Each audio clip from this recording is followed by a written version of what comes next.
This week, I'm going to show you how a circular polarizing filter works.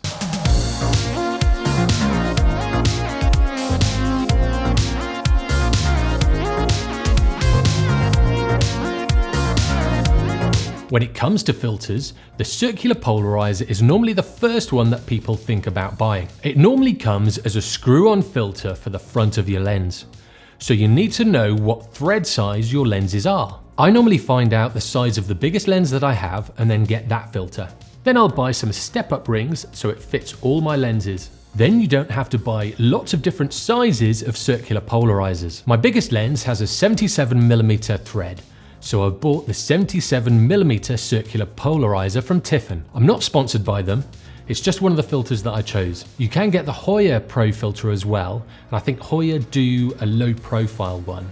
So say if you've got a 16 to 35, the 16 is really wide, and as you're screwing something on the front, it might start to vignette in the corners. So that's when it's worth getting the low profile filters. When you first get your polarizer, you'll notice there are two parts to it that rotate. The inside one screws onto your lens and the outer one rotates. The best thing is to attach it to your lens and then rotate it when looking through the viewfinder or looking on the monitor just to see how it affects your photograph. If you have any reflections in your shot, you can use it to reduce these, whether it's on a water surface or on a piece of glass. Also, when shooting landscapes, you can use it to really make the sky pop and also bring out the contrast in the landscape.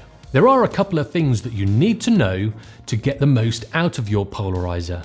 When shooting landscapes or big scenes, you need to make sure that your camera is pointing perpendicular to the direction of the sunlight, so basically 90 degrees. If your camera is pointing in the same direction as the sunlight, or you're shooting directly into the sun, it won't have an effect. When you shoot at 90 degrees to the sun and you rotate the polarizer, this is when you'll see the most difference in your photograph. One thing to be aware of is if you shoot with a really wide angle lens, you'll notice that the sky is a little bit patchy. This is because the really low focal lengths are so wide, they've taken a huge amount of sky. So just be aware of this when you're shooting and check your shot before you take it. It's a really great filter, especially for travel and outdoor sports, as well as landscapes. I got the Tiffen one, the Hoya one is really good as well.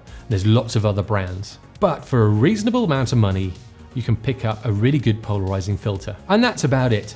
If you get one and use one properly, you can really see a difference in your shots. The colors will pop more, there'll be a little bit more contrast, and then you can also bring out the contrast in the skies. I've linked to some of my favorite polarizing filters in the description below. They are affiliate links, and if you click on those and then go through and buy them, I'll get a small percentage without you being charged anything more. This just helps my channel give you free content.